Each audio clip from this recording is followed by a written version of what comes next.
This should be information that underlines what we need to do to move this country forward. Well, hello, everybody. It's David Lease, your proud host of Leaders on the Frontier Live. And it is April the 23rd, 2026, and I hope you are all doing well. And we're delighted that you could join us today. We've got a very important discussion today. I think you'll find this fascinating as we talk about your money and your relationship with your financial institution, and ask yourself questions around whether or not your money is being used in a way that's in alignment with your values. This is a big deal because the banking industry has been up to a lot, not all banks, but this also relates to a worldwide network that I think you'll find fascinating, that some would argue takes away your voice, your control, and in the process is undermining not only our largest industry in Canada, namely oil and gas, but also our entire economy and our standard of living. So there's a lot to talk about today. We've got a superb panel joining us today to talk about it. And on this day, if memory serves, in 1951, because it's a famous date, April 23rd, we pause and remember the Battle of Kapion. You may recall that that was a valley in Korea during the Korean War, where there was a battalion from the famous Princess Patricia's regiment, the light infantry. And it was a brutal attack from the Chinese.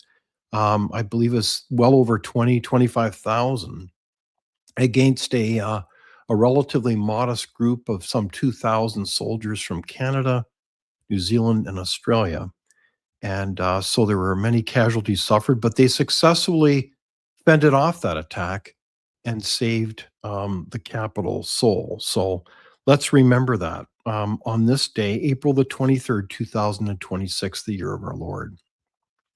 So as we turn to today's topic, we really appreciate your comments. We get them by the thousands, and it's so much appreciated. They give us a lot of hope. It's an amazing audience that we have.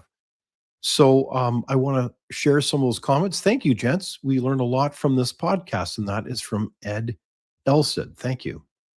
Thank you so much for inviting Tom Isaac. Awesome interview and information. Thank you. And that's from Denise Vogt, and that is from an interview I had this week. It was released this Tuesday regarding the whole challenge of not only land claims and court decisions that affect and impact profoundly property rights, not only in British Columbia, but in Canada, period. So make sure you take in that interview. This impacts every Canadian. This is probably the seminal issue that impacts Canada today, because if you don't have property rights, where will we be? Great comments. Finally, truth and common sense, and that's from North River Road. So thank you very much for all those comments. We really do appreciate them a lot. So we've got a number of headlines I wanted to mention. One is the post office is going to cut some 30,000 jobs as they try to deal with their massive losses that are occurring as people seem to be shying away from using Canada Post, as there's more and more strikes and disruption and almost a downward spiral. So what to do about Canada Post is the question. There's also petitions now that are happening, as over 110,000 electors signed a Commons petition demanding that floor crossers face by-elections. The petition that closed this past Friday was sponsored by Conservative MP Leanne Rood in Middlesex, London. So what do you think about that whole issue? Should there be by-elections for floor crossing?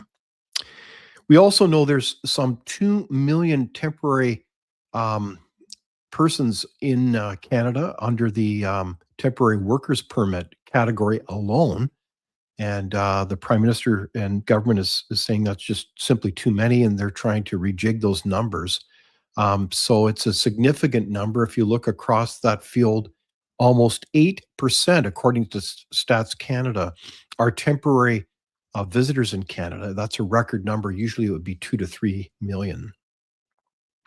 We also have an investment summit on the horizon in May as the Prime Minister pitches Canada as a place to invest across the global investment community as capital continues to flow out of the country. We also know that there's some losses happening across the networks. CTV, it's interesting to mention they've lost about 80 million this year. So what does that mean? Another interesting story from an opinion piece about from K to 12 asking, are we on the right track? And I believe some 53% said that no, we're not on the right track. I think 23% said we are.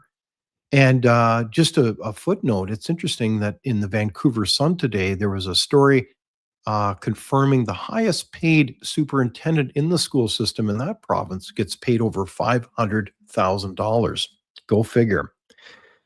In Nova Scotia, there's interesting comments here by the Premier, Tim Houston, who says that fracking opponents are drowning out other voices as the government looks at possibly allowing fracking to happen in that province that has been banned for several years now. And it's interesting that on a related note, Eastern Canada is importing significant amounts of LNG or liquefied natural gas from Australia, not from Canada or even producing it. So this is the map and representation. Does that make sense to import that much product into Canada when we could produce it ourselves? We also have another story about an Indigenous elder that was involved in an event and advocating violence against a academic, Francis Whittleson, who happens to be a senior fellow at Frontier. And UBC has declined to take any action there. But this is over the whole debate and discussion about evidence around graves and what should be done in that area. It's a tough discussion, but surely we should be able to have respectful debate.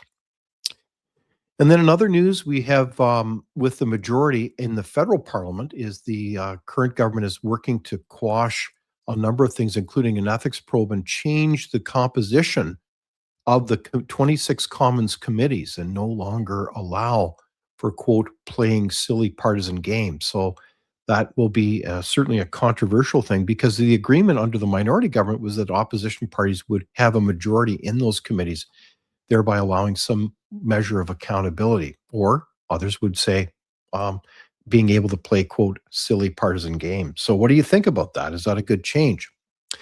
In other news, the court has struck down, the Nova Scotia Supreme Court, the ban on being able to go through Nova Scotian woods or parks. And this is applied during the concerns about forest fires.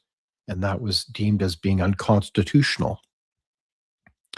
And then interesting story in the United States, if you haven't noticed, the Southern Poverty Law Center is a very famous center that has labeled all kinds of parties in the United States as hateful. And now there's a Department of Justice indictment. This is based on the convening of a grand jury. So they do have the receipts confirming that the SPLC was paying various hate groups called, well, the Ku Klux Klan, among many others. And so that is being pursued on this legal track now. So what a story. It sounds like out of a bad movie. But anyways, so that's kind of some of the headlines. But now to the topic at hand. I'm very excited to introduce our panel. And that is Gina Pappano, who's the president of Invest Now. And Gina has been on the program many times as we talk about bringing common sense to bear when it comes to the need to support key industry, including oil and gas. So a warm welcome to you, Gina. Oh, I think you're muted, but there you go. Oh, can you hear me now? We sure can, Gina. So okay, thank you. It's great to be here. It's glad that you're here because you've got a lot to report on as you make the rounds during the spring season, annual general meetings with banks. So we'll get to that in a moment. And then, of course, our other panel member is the vice president of research at Frontier, no stranger to any of us here, Dr. Marco Navarro-Genie. Welcome. Thank you. Good afternoon. Well, I'm very excited about this topic because we've got lots to catch up on in terms of, talking about your money and how some banks are very much into the net zero policies.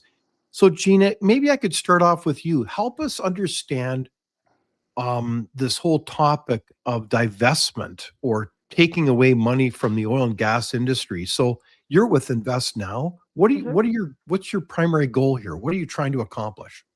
Well, our primary goal when we started Invest Now, which was about 5 years ago, um, our goal was to challenge the divestment movement. And what is the divestment movement? It is like saying that you're not going to invest in oil and gas simply because it is an oil and gas company or it is in the oil and gas sector.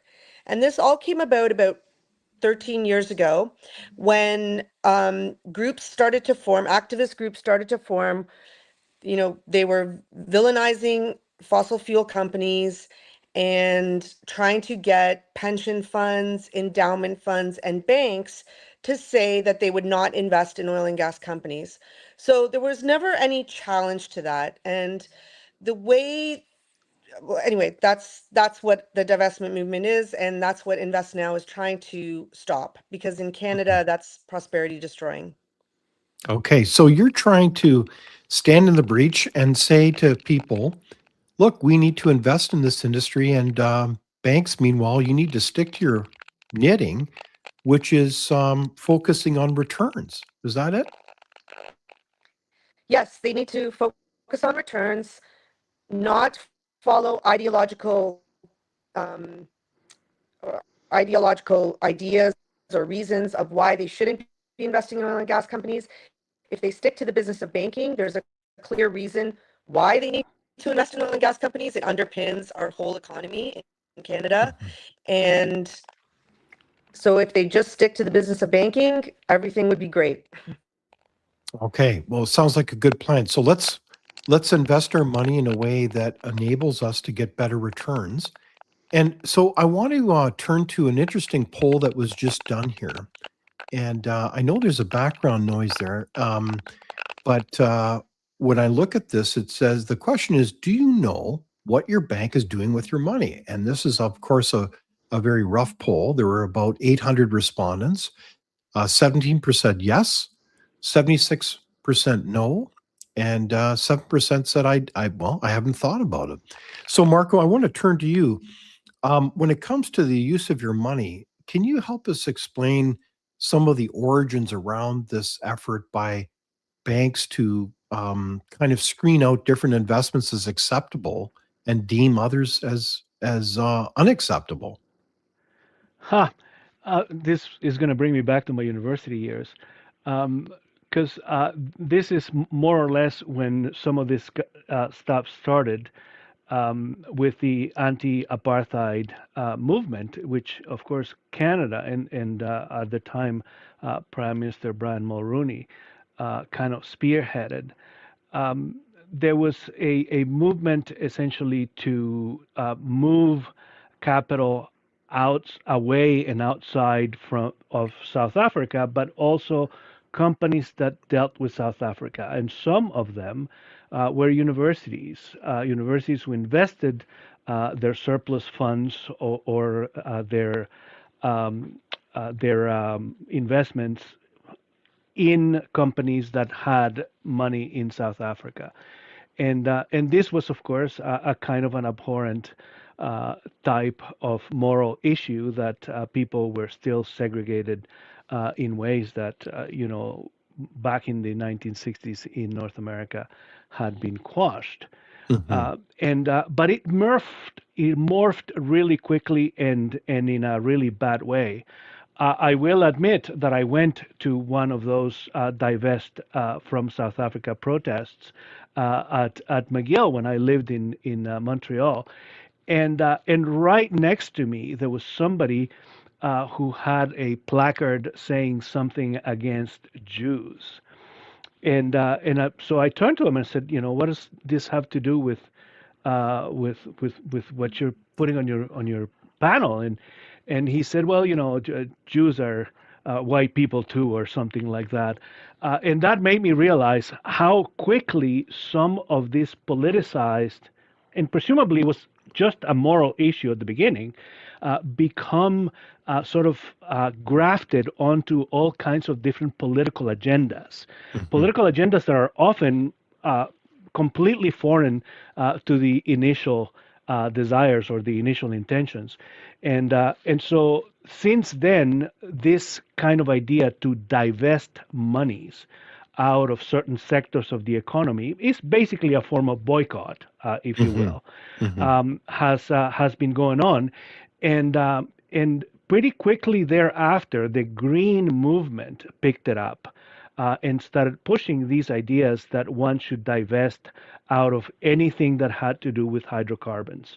Mhm. And that meant coal, that meant oil in all its forms, and it meant gas in also many of its forms. So this is where we're at.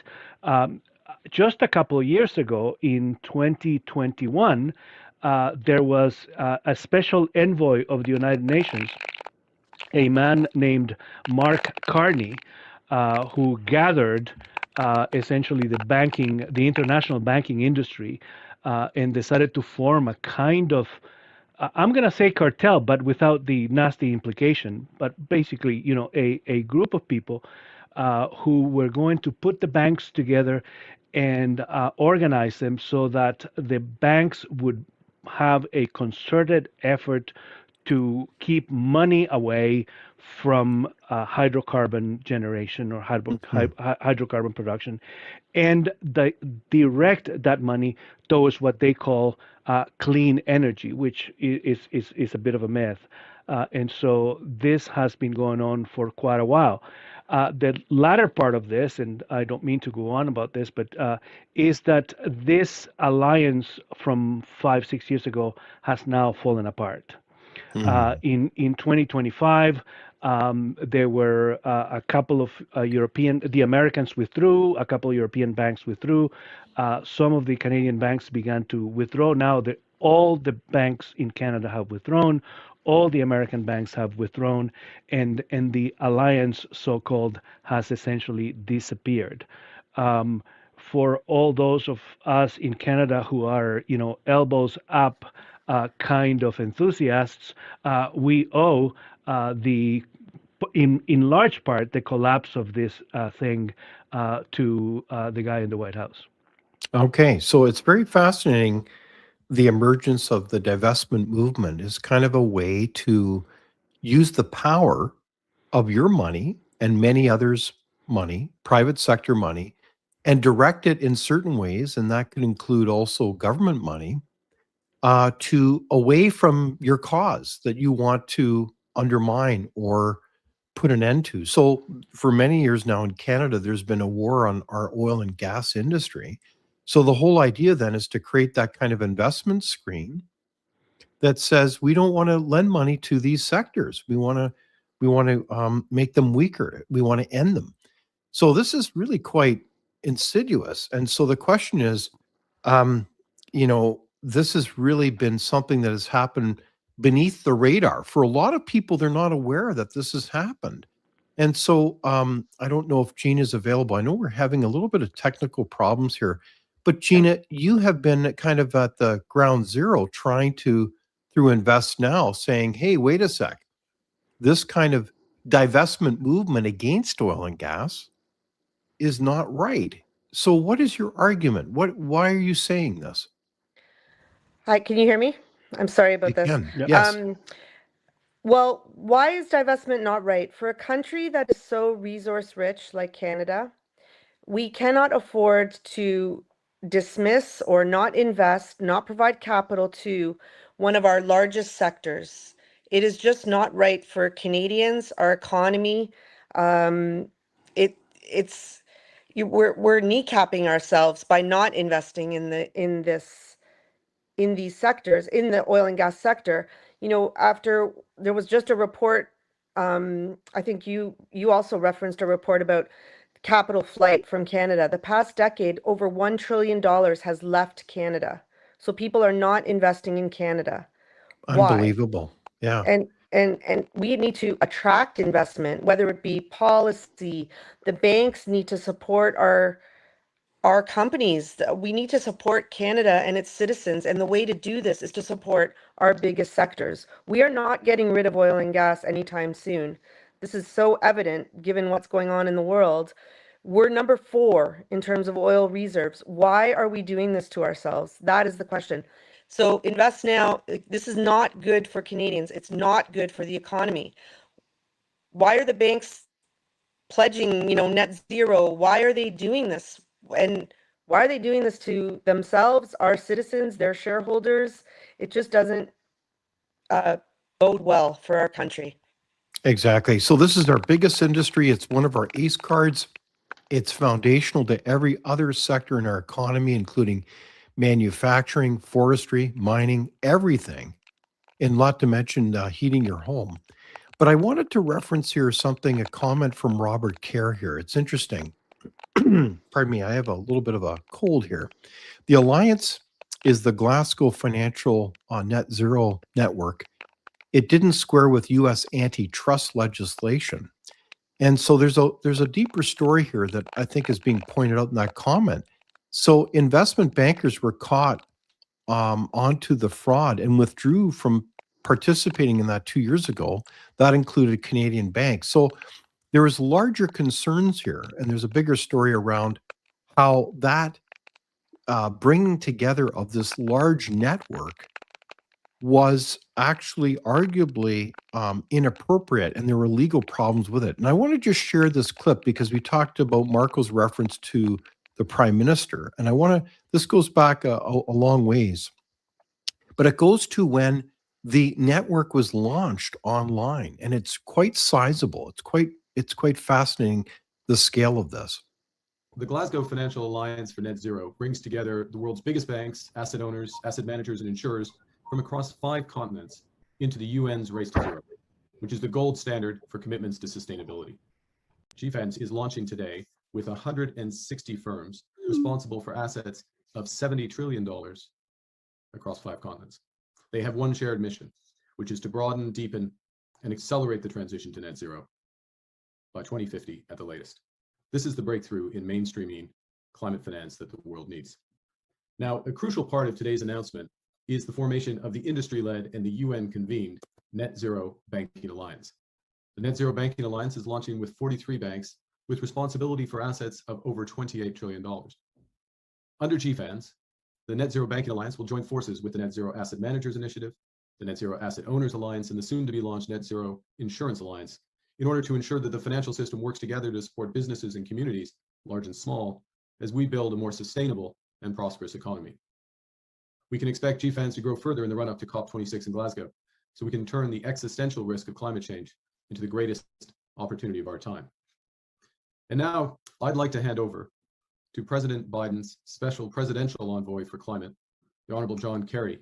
Thank you for this tremendous initiative, which everyone is going to benefit from. And it's a little unusual, I think, for people to be listening to an announcement about major financial institutions taking a lead in terms of the climate crisis. But that's exactly what is happening. So to be clear, that launch was back in April 2021, the same month we're in now, April, the anniversary. And to be clear, this is the methodology, right, of divestment, right? So if your cause was South Africa, let's divest South Africa. If your cause is against Israel, then divest Israel. If your cause is related to the environment, like pursuing net zero, then this is the way to do it. So this is the pattern, and you can call it different terms, but weaponizing your money for your cause. So in your case, Gina, you're going to the annual general meetings of banks, and that's where you could argue, I think you've mentioned that different activists have a cause. In this case, it's the environment, and they've inserted the banks then, in order to be responsive to those activists, these investment screens. Is that what's going on here?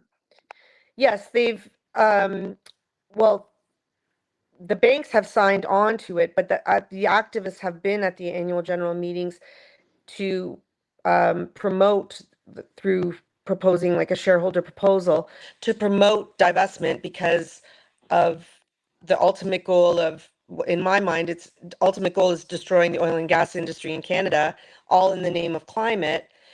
And the banks have gone along with it in terms of signing on to net zero by 2050, which, as you just saw in that clip, it's a destructive policy. Net zero by 2050 is, it's saying that we're not going to have oil and gas by 2050, and we won't be investing in it to reach that goal. Okay. So So in the meantime, the world has changed where a lot of these net zero policies, whether it's in Europe, like Germany, certainly the United States, have all dropped these net zero policies because they said, no, this is insane. This is killing our economy, our standard of living. We can't meet them. And not only that, the whole science regarding net zero has been kind of falling apart because it's like, well, wait a sec, carbon dioxide is not a pollutant. So help us understand, why would so many banks continue with net zero policies, Gina? Well, after this round of AGMs was over last week, actually Scotiabank and RBC both said that they're dropping some of their net zero targets, which was very Oh, encouraging. okay.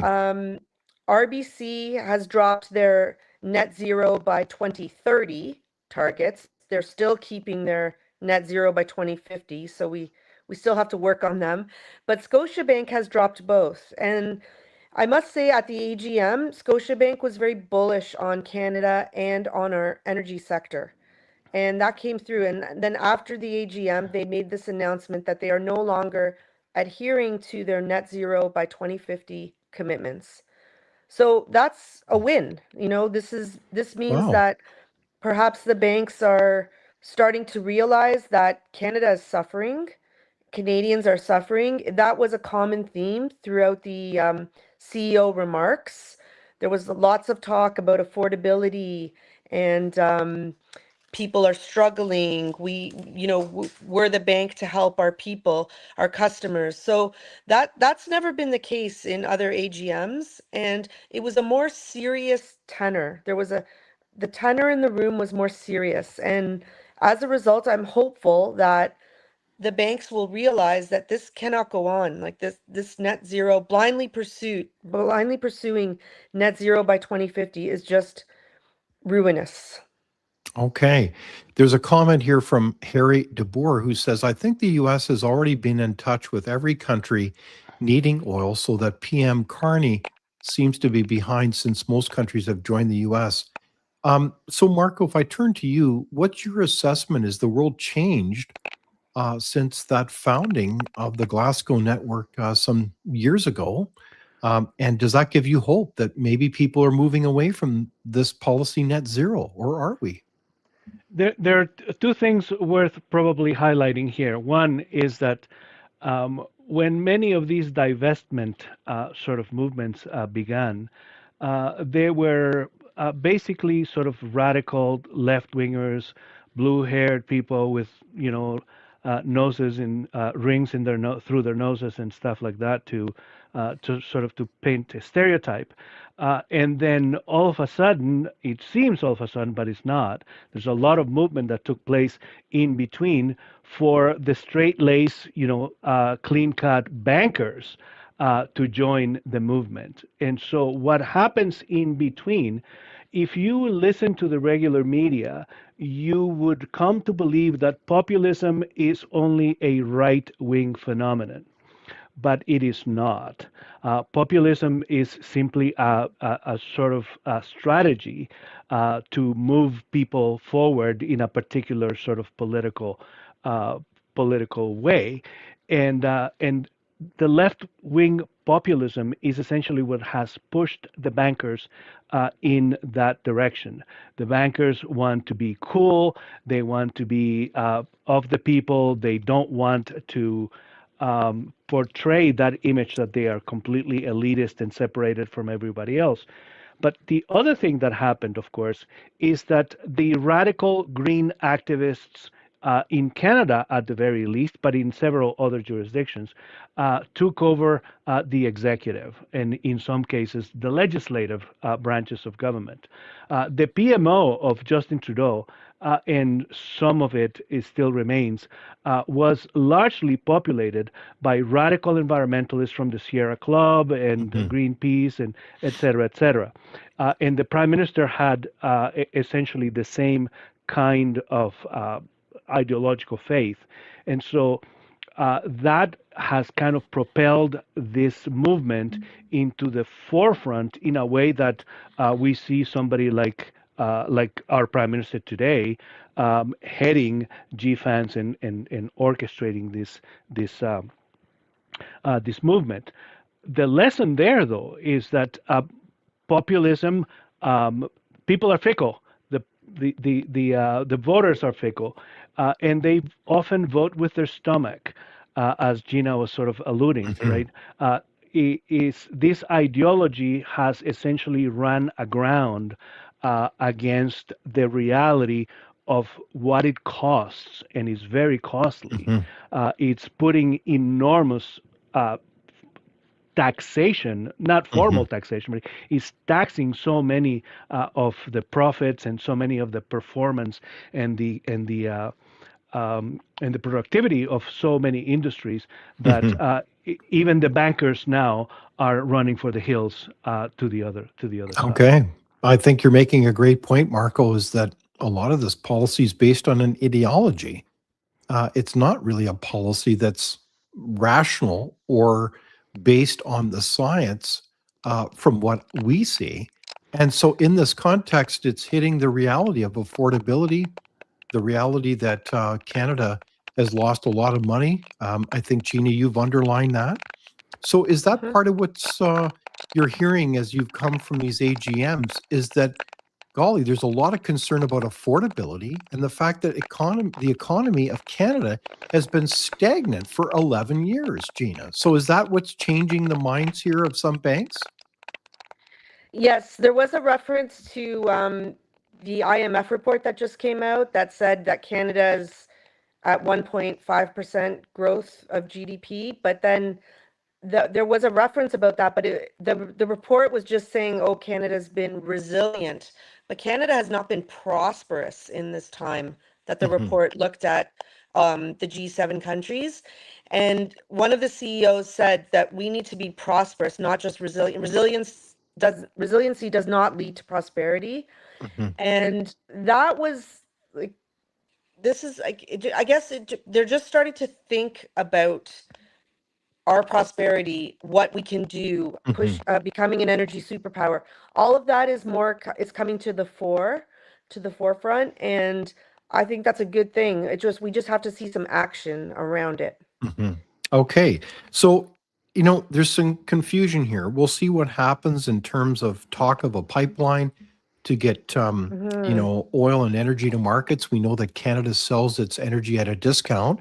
That's our fault because we haven't built enough pipelines because we only have one customer, the United States. So we need to diversify that. And I know that's starting to change as we export more to Asia, but it's pretty limited.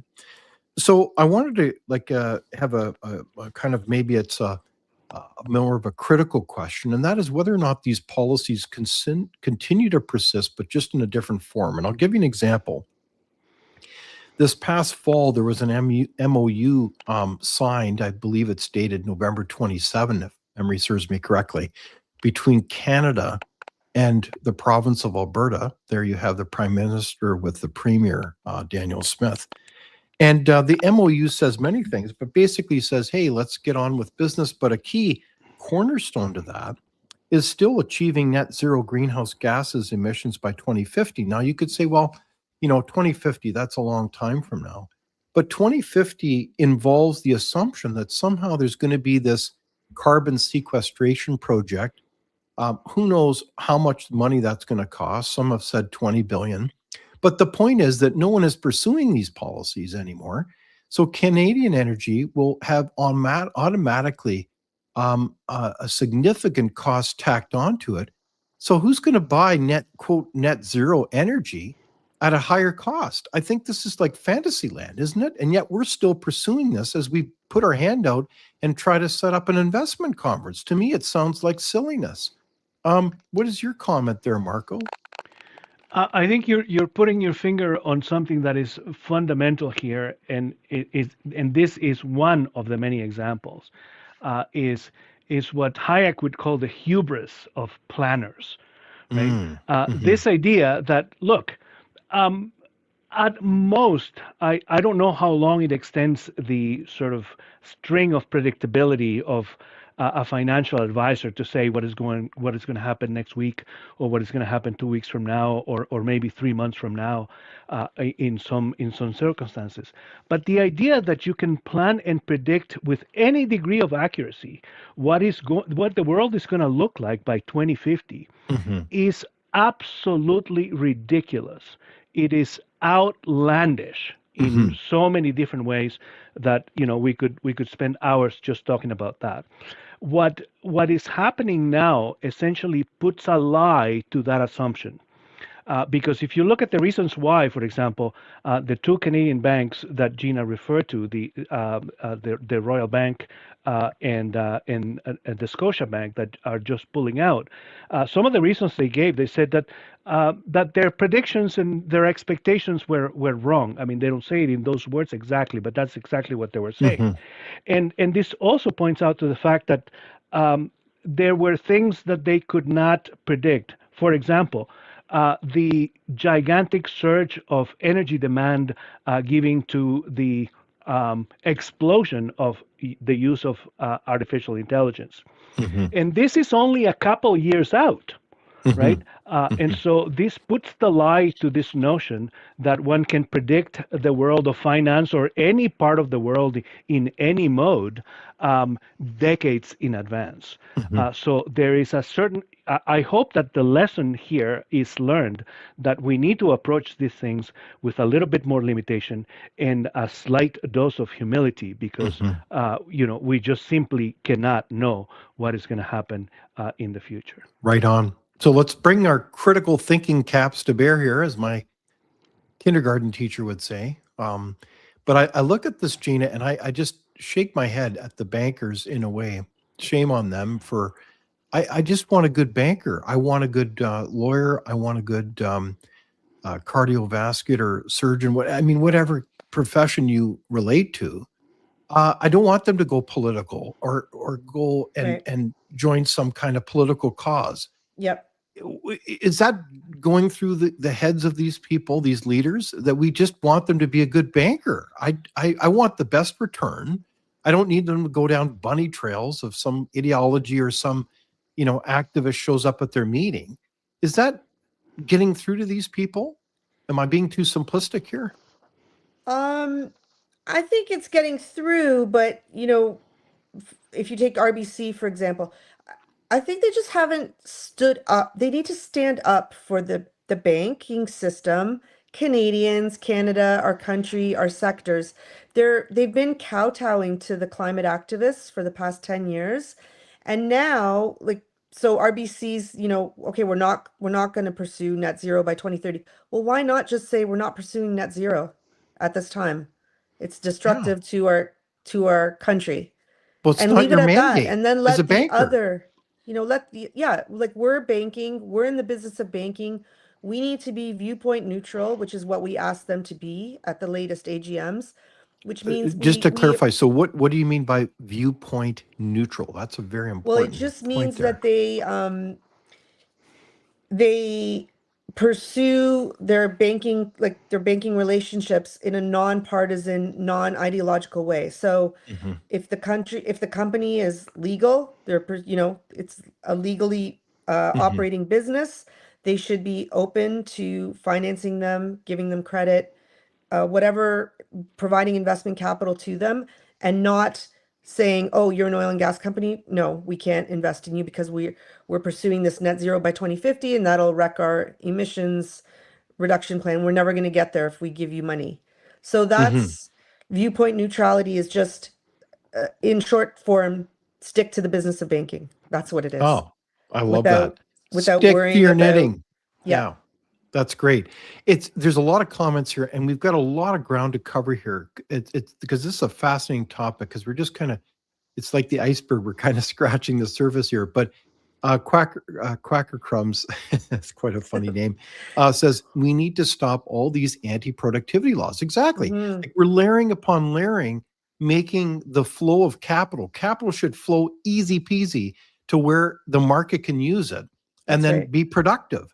This just Mhm. undermines productivity, doesn't it, Gina? Yes, it's not we're kneecapping ourselves. That's we have to either fight for a change in policy. We need to change the mindset of all the bankers and anyone who's providing capital to these companies that we cannot survive without, like, why are we doing this? Why are we doing Mhm. this to ourselves? That's the question to ask. Right on. And I this like that. doesn't have to be hard. So, before we get into a little bit of a toolkit that has been developed here about how to have a conversation with your banker or anyone else, I want to turn to you, Marco, because there's a comment here from Cracker Crumbs as well. Net zero is pushing people to conform to totalitarianism. And it's been said many times that this is all part of that big global network, the devil's crowd, whatever you want to call it, that wants to shift capital under their control. So they would say, well, it's not enough to control government money. They want to cover and control your money as they seek to advance your or their cause. And this is outrageous because we look at this and say, this is the big workaround. They don't want you to have a voice. They want to work around democratic methods where you have a vote, or let's say they want to just be able to just go all the way through every institution and control it. So, Mhm. is that comment earlier? Is there some truth to that? That this is part of a totalitarian movement where you have a select few who think they are the good and the great, and they know what's best for you. Absolutely. Um, I think what we're seeing here is kind of banking being taken over by a kind of a cult. And some of this green radical environmentalism Hmm. is a cult. And we should have, I mean, we have a separation between religion and politics. We should have a separation between religion and banking. Because the purpose of banking is not some otherworldly fashion or idea. The Mhm. purpose of banking really is to make economies more productive. Hmm. Look, as we're beating up on banks, by the way, we should say that the places that have become the most developed in the world are places that have sound banking systems, Yeah. Indeed. right? Yeah. Yes. And so we should strive to continue to do that in Canada, is to have productive, sound banking systems.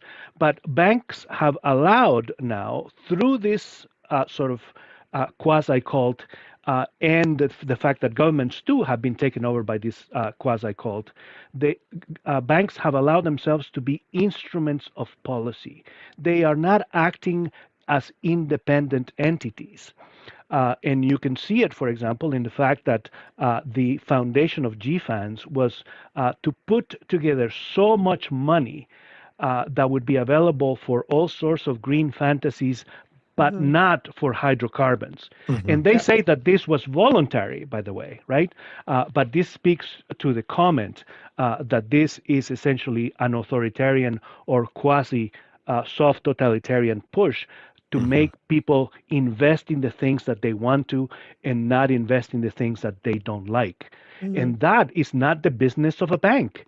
The business of a bank is to look at what the projects are and whether they're going to make money for their investors or not, period. Right? Yeah. And so the comment is correct in that sense, precisely because they have allowed themselves to be instruments of policy. Look at how the government, you could say, bully them, but to some extent they also consented, the banks,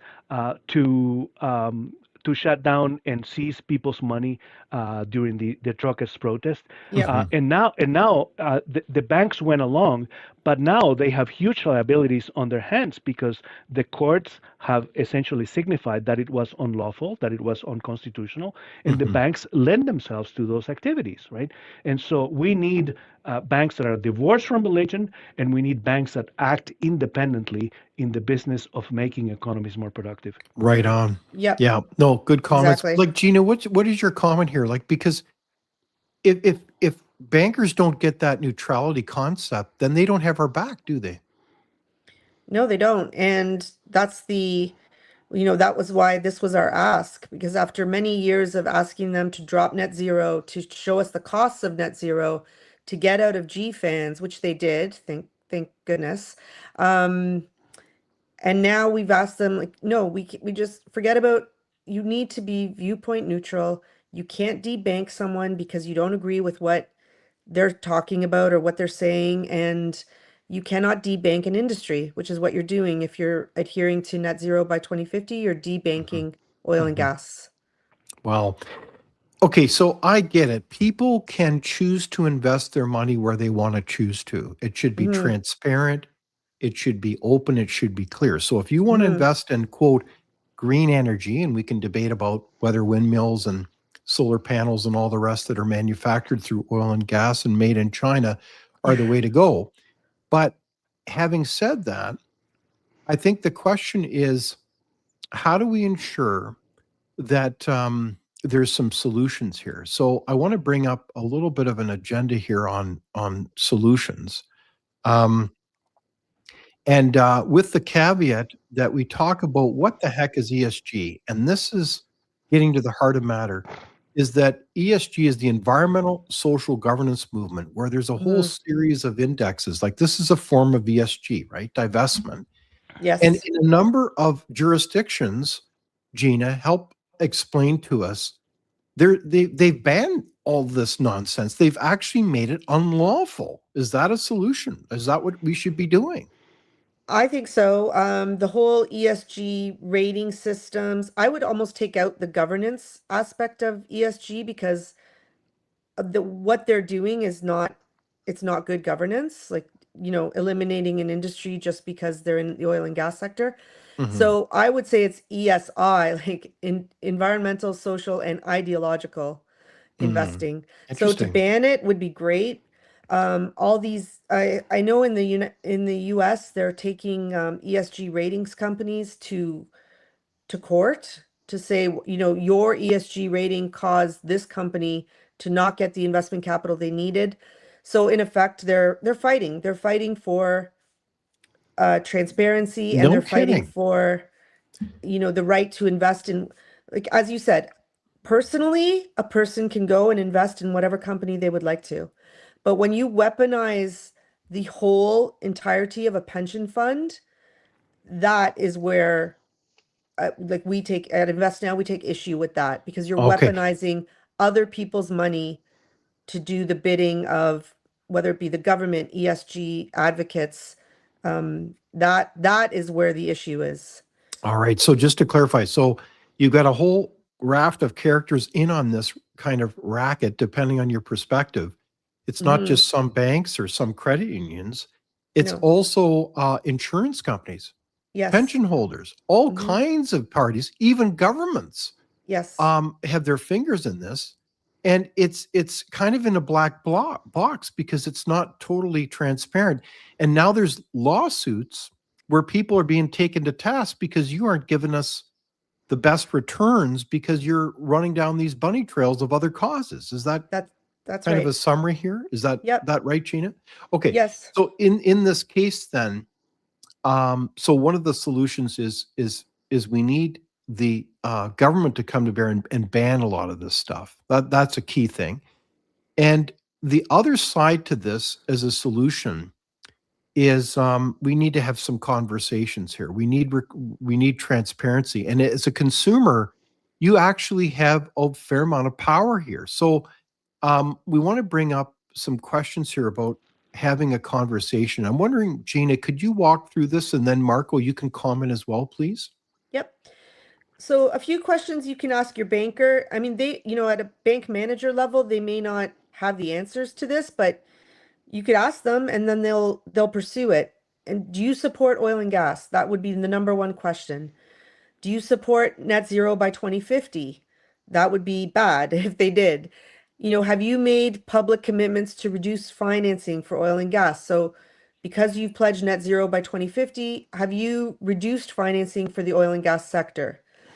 Is your bank viewpoint neutral in that, you're looking after the best interests of your clients in a nonpartisan, non-ideological way? So that would be the best interests of your clients as well as your shareholders. And then where do you stand on debanking law-abiding customers? And then have them explain, have them tell you what is their policy on all of this. And, Bow Valley Credit Union has said, we are not debanking anyone. We will not debank our customers. Well, no Canadian bank has done that. And in fact, they've shown the opposite. When the government told them to, they debanked a bunch of customers. Wow, those are very powerful questions. Marco, your So- comment on why these questions are so important. They are super important because they basically put the consumer on the driver's seat. We often on this show keep recommending to people that they need to get involved.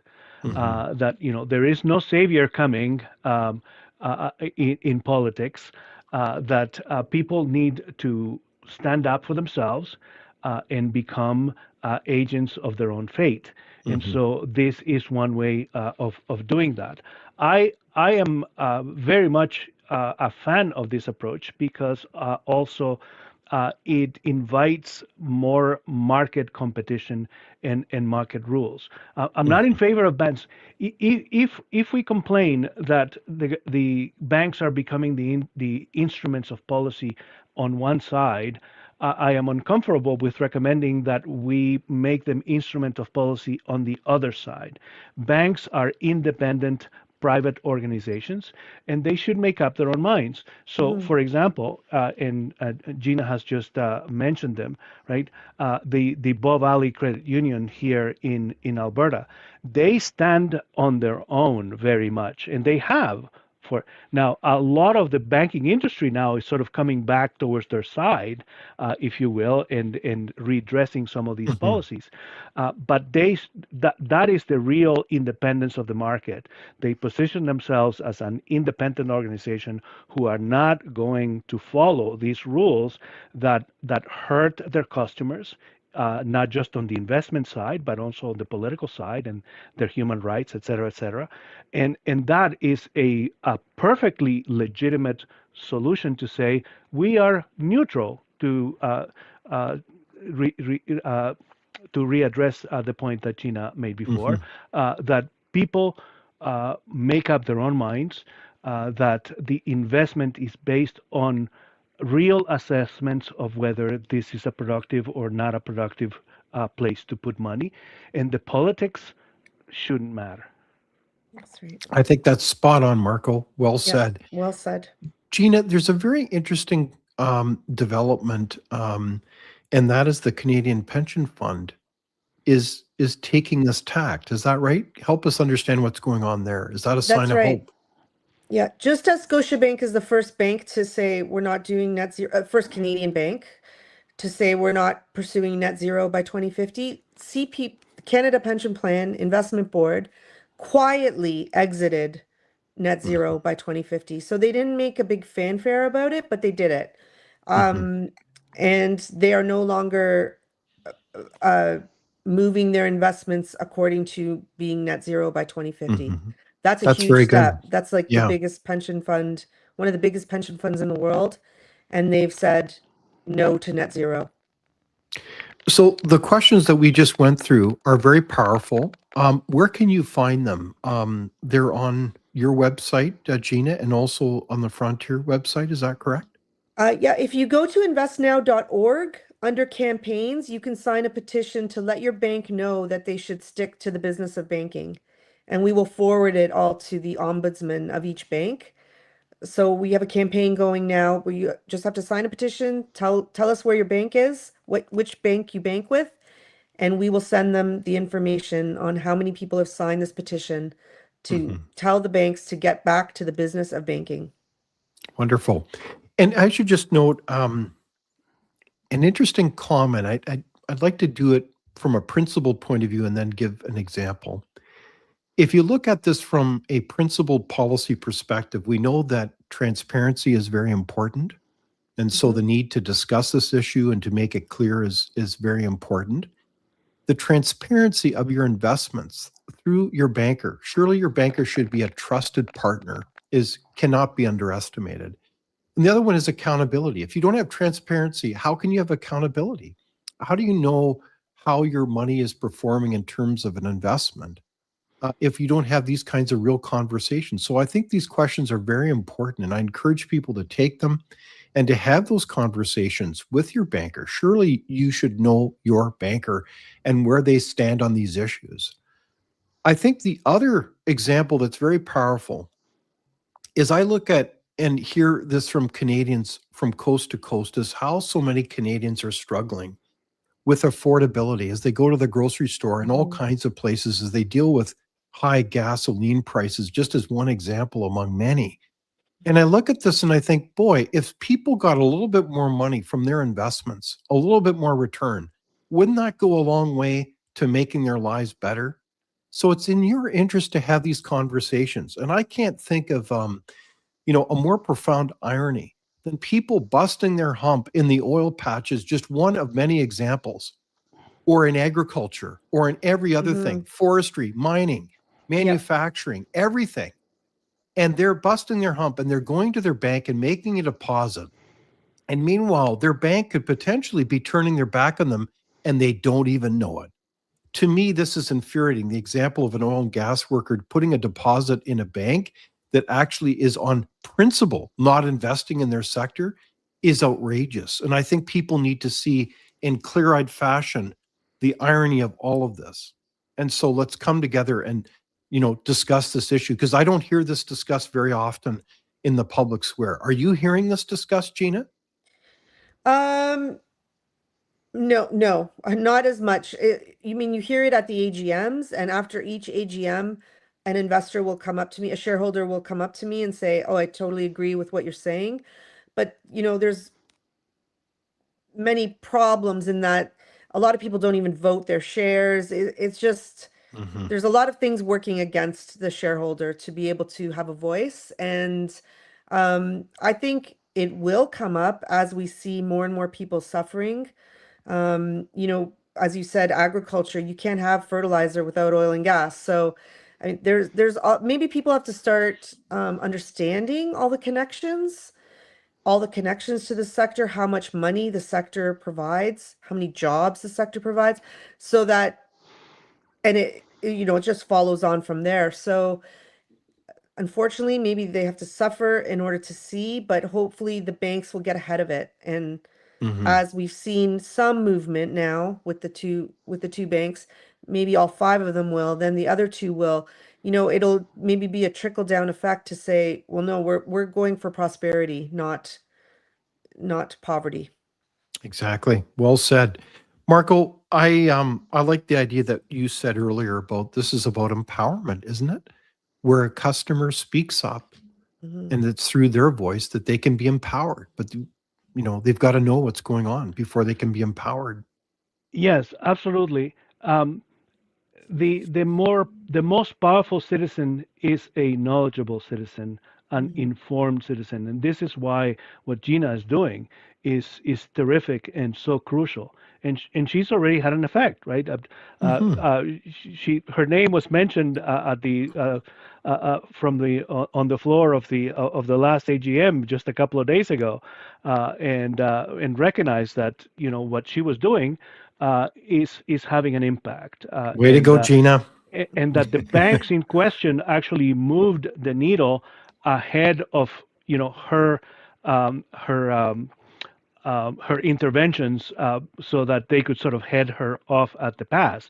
That is a victory for her, and it's a victory for all engaged citizens as well. This is an example Mhm. of how successful one can be when one essentially, decides to stand up for oneself. Mhm. Well said. I like that. So, Gina, we applaud your leadership and Thank work, you. and people can make a difference. Now, Yes.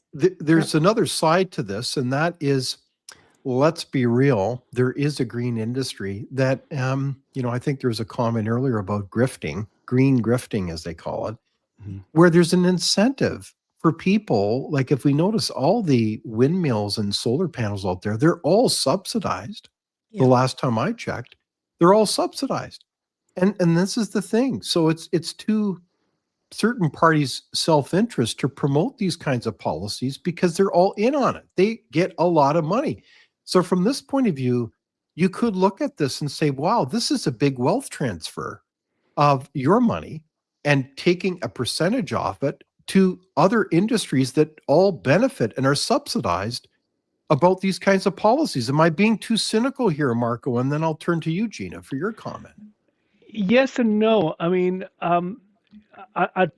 earlier on, you referred to this as a kind of a fantasy, and none there is no place where that is more visible than in the implementation and the passing of Bill C-59. Yes. C-59 is a green bill that Mhm. essentially pushed things so far that it became one of the catalysts for this debacle that we're witnessing right now. Mhm. Yeah. What they wanted to do was create an environment in which the original conditions that they created was for companies to come up and say in public, sort of like a big PR campaign, we are green, come and bank with us. We are green, Mhm. come and shop for our products. We are green, green. Mhm. We have a term for it, but greenwashing.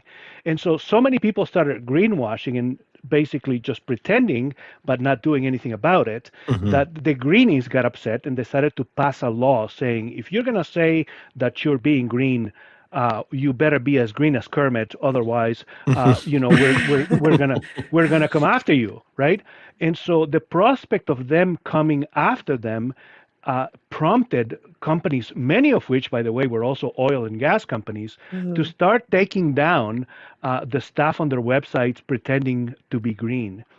And the banks needed to do the same because if they didn't, they were opening themselves up to liability.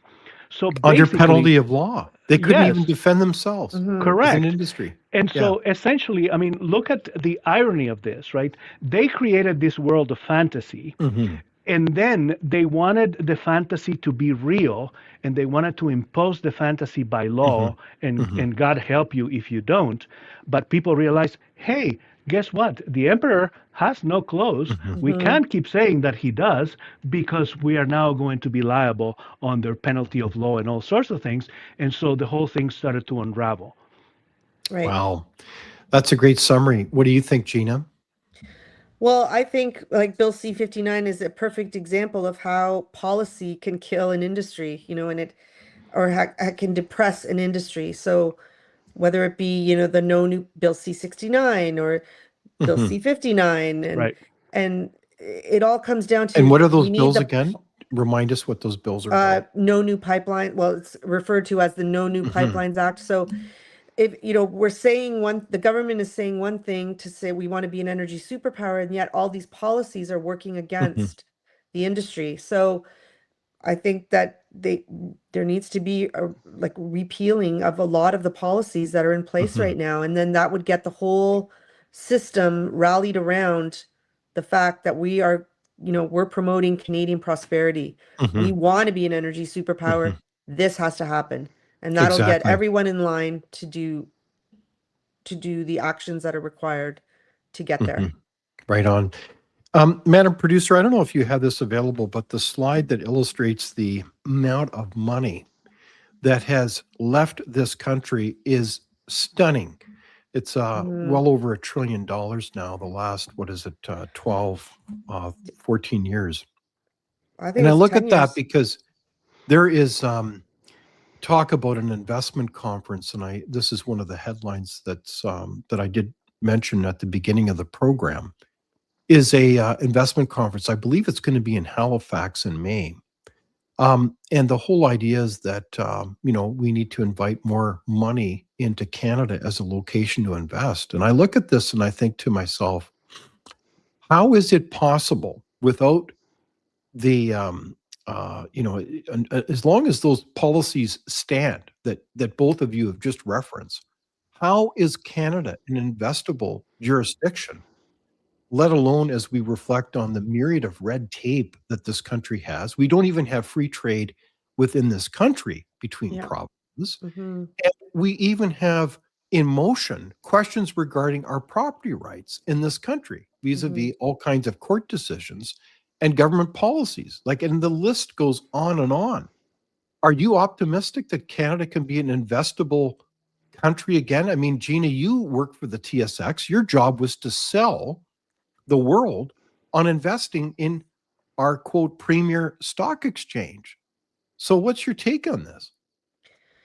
Again, I think some policies have to be repealed. Like there's no way to get around the red tape until the red tape doesn't exist anymore. And also to show some action with the MOU that's taking place. Like nothing's happened yet. Mhm. And No big so building yet. really Yeah. to show, yeah, so show us that you're truly going to build some Mhm. pipelines or get oil and gas to other places other than the US Mhm. or even across Canada. Exactly. So that has to happen. So we got to see results. What about your comment, Marco? I think that's right. We need a government. I mean, it is a cliche, but it happens to be true. Some cliches are true. Mhm. We need to get the government out of the way, and because a great deal of Yeah. what we have, and a great deal of the conditions that are negative for investment or that are essentially propitious for people to leave and take their money with them, have been produced by government policy, and so that is actually a reason for optimism. Mhm. Because it doesn't really have anything to do with who Canadians are, and it's not that we're damned, or anything like that. Mhm. It's just that we have been choosing governments in a very bad way, and Mhm. it's time that we make our choices better. It's time that we push government to essentially take itself out of the equation and let investors, and the productive forces of the market bring us to where we need to be. Indeed. And I think that's a great summation, Marco, for the solution. The policy solution where we're at is to open up the markets and to ban ESG, as we mentioned, and to speak Yep. up. So, on that note, I want to thank you, Gina Pappano, for your leadership in making a difference at Invest Now. And Thank you. can you mention to us your handles as well? Yeah. Investnow.org. And that's probably the best one to go through and then you can go to Twitter from there Right on, and and get sign those that questions. petition. Sign that petition. And Marco, thank you for joining us. And as always, for all Thank your you. wisdom and policy insight. So that brings to an end our program. I want to thank all of us for joining us today. You can find us across the board on television as well as this social media. So be sure to join us as every episode comes out on Tuesdays and, of course, our lives on Thursdays. Thank you to our guests, MCA Media Group, and, of course, our producer, Lorraine, and to all of you for joining us. And until next week, we look forward to seeing you, and be sure to sign up for our newsletter at the think tank called the Frontiers Center for Public Policy. So until next week, we look forward to, I hope you have a great week. Here at Frontier, we don't receive any government funding. We are nonpartisan and we work for you. Find out more and support this important work by visiting fcpp.org today.